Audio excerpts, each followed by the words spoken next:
Students, so today we are going to continue our exercise 3.6. In exercise 3.6 हमने question number first के 6 part तक कर लिया था। उसके बाद 7 और 8 दो पार्ट हैं जिन्हें हमें सॉल्व करना है। हम 7 पार्ट की तरफ चलते हैं। Question number first part 7। Question number first part 7 हमें कह रहा है 10 upon x plus y plus 2 upon x minus y is equal to 4। ये हमारी फर्स्ट इक्वेशन है। सेकंड इक्वेशन हमें क्या बता रही है? 10 upon x plus y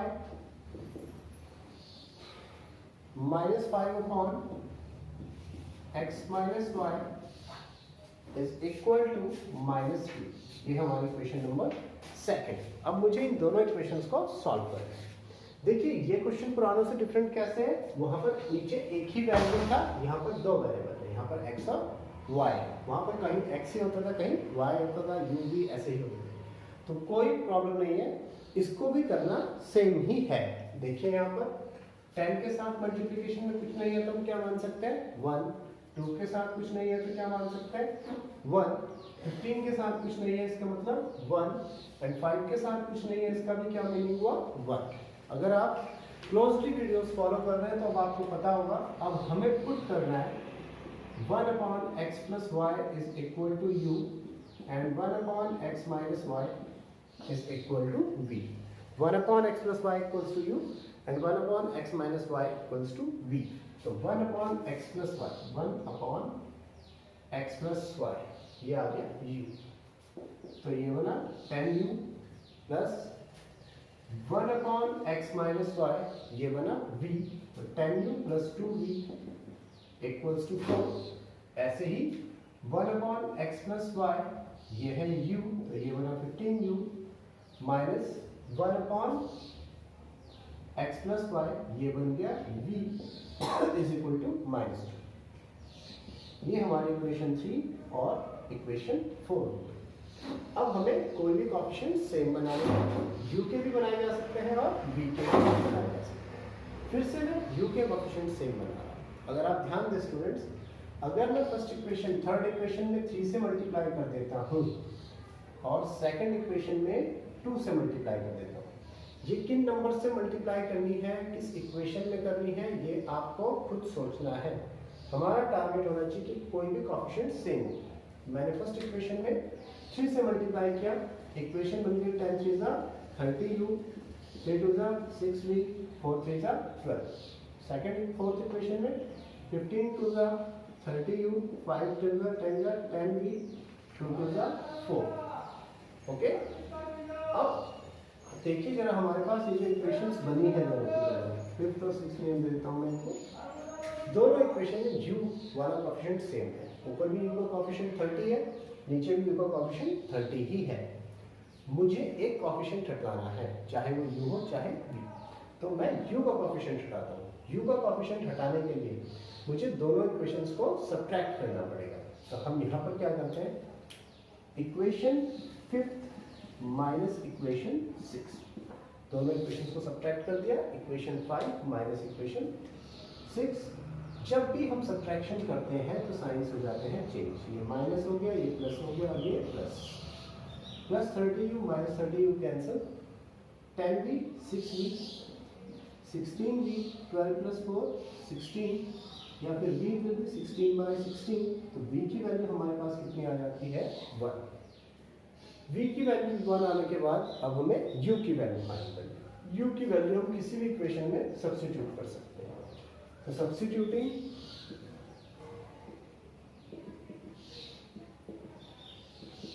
the value of v, यहाँ पर हमने v इक्वल्स 1 निकाला था, in equation third. Equation third में मैं इसे सब्स्टिट्यूट करूंगा। तो इक्वेशन थर्ड में देखिए हमारे पास है 10u plus 2v equals to 4, या 10u प्लस 2, v की वैल्यू हमारे पास कितनी है? 1 is equal to 4। 10u plus 2 1 जा 2 equals to 4। tan u is equal to 4 minus 2, tan u equals to 2, u will be 2 by 10, 1 by 5. अब students हमारे पास u की value भी है और v की वैल्यू है, हमें निकालना क्या है लेकिन x और y। तो जो u की वैल्यू है वो देखिए, u क्या है 1/x प्लस y, तो u की जगह हमने रखा 1/x प्लस y is equal to 5। u की वैल्यू हमने वापस रिटर्न कर दी, u के प्लेस पर क्या रखा 1/x प्लस y। अब इसे रेसिप्रोकेट कर देते हैं, उल्टा कर देते हैं। जैसे ही उल्टा करेंगे इक्वेशन बनेगी x plus Y equals to 5। एक इक्वेशन तो ये बन जाती है, इसे रोमन फर्स्ट में लिख लिया। v के लिए देखिए v इक्वल्स टू 1 था, v हमारे पास क्या है 1/x minus Y, 1/x minus Y is equal to 1। हमें पता है 1 के अपॉन में भी 1 होता है। जैसे ही रेसिप्रोकेट करेंगे x minus Y is equal to 1, ये हमारे पास इक्वेशन सेकेंड आ गया। अब हमें दोनों इक्वेशंस को सॉल्व करना है। दोनों इक्वेशंस को सॉल्व करने के लिए x plus Y is equal to 5, second equation है x minus Y is equal to 1। अब दोनों इक्वेशंस को सॉल्व करने के लिए हम इनको ऐड भी कर सकते हैं और सब्ट्रैक्ट भी। तो मैं यहाँ पर इन्हें ऐड करता हूँ, adding equation first plus equation second. देखिए स्टूडेंट्स, मैं आपको फिर से बता दूं, ऐड करना या सब्ट्रैक्ट करना इस बात पर डिपेंड करता है कि हमें कोई ना कोई कोएफिशिएंट कट करना है, आइदर x आइदर y। ठीक है, तो यहाँ पर ऐड करके ही कट हो जा रहे हैं। अब हम ऐड करना शुरू करते हैं। x plus x 2x, y से y कैंसिल, 5y और 1 6, तो x विल बी 6/2, x की वैल्यू आ जाएगी 3, x3 आ गया and x plus Y is equal to 5, x की जगह 3 रखा plus y equals to 5, y will be 5 minus 3, y की वैल्यू आ जाएगी। तो हमारे पास आंसर्स आ जाते हैं x equals to 3 and y equals to 2 answer आ जाएगा। ओके स्टूडेंट्स, अब क्वेश्चन नंबर 8 की तरफ मूव करते हैं। बीच बीच में तो आलू आने को सकते हैं।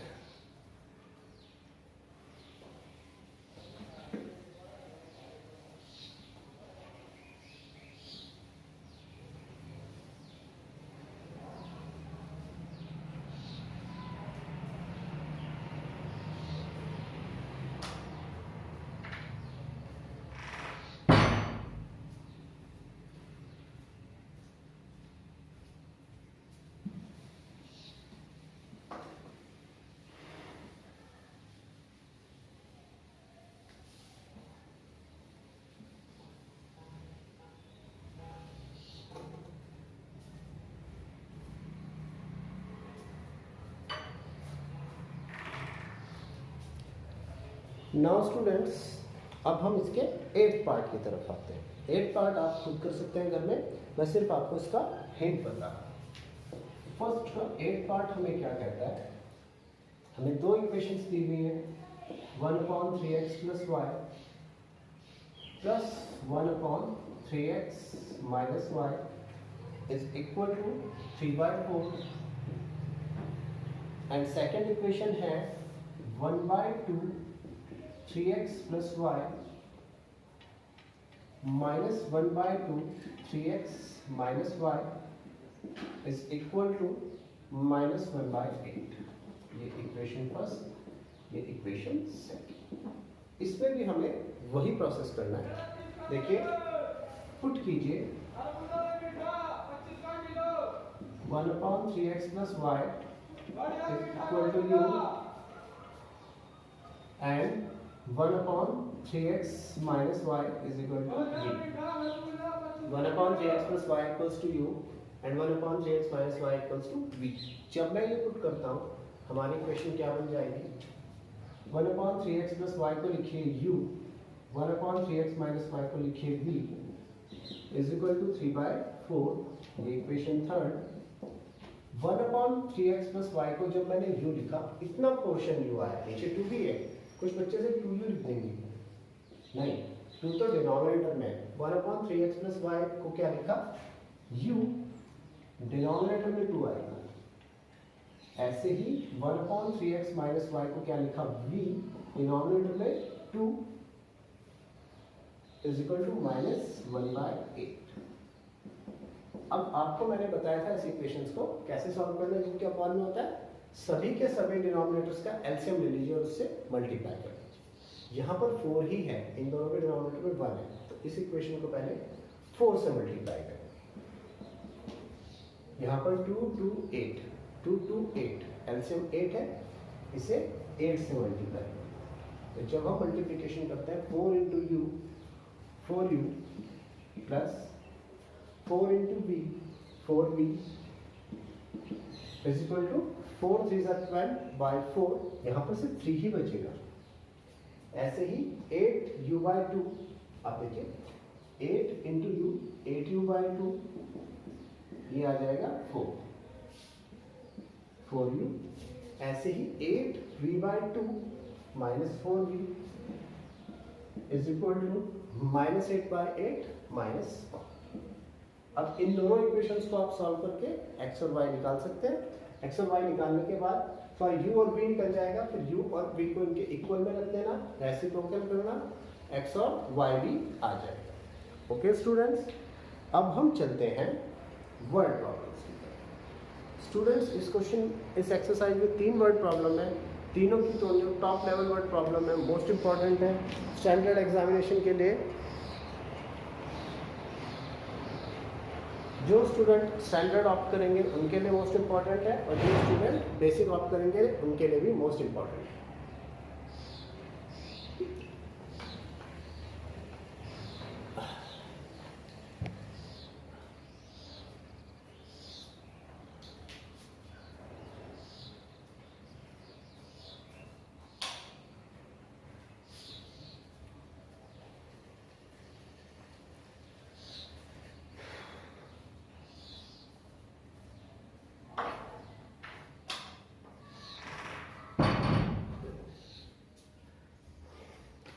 So students,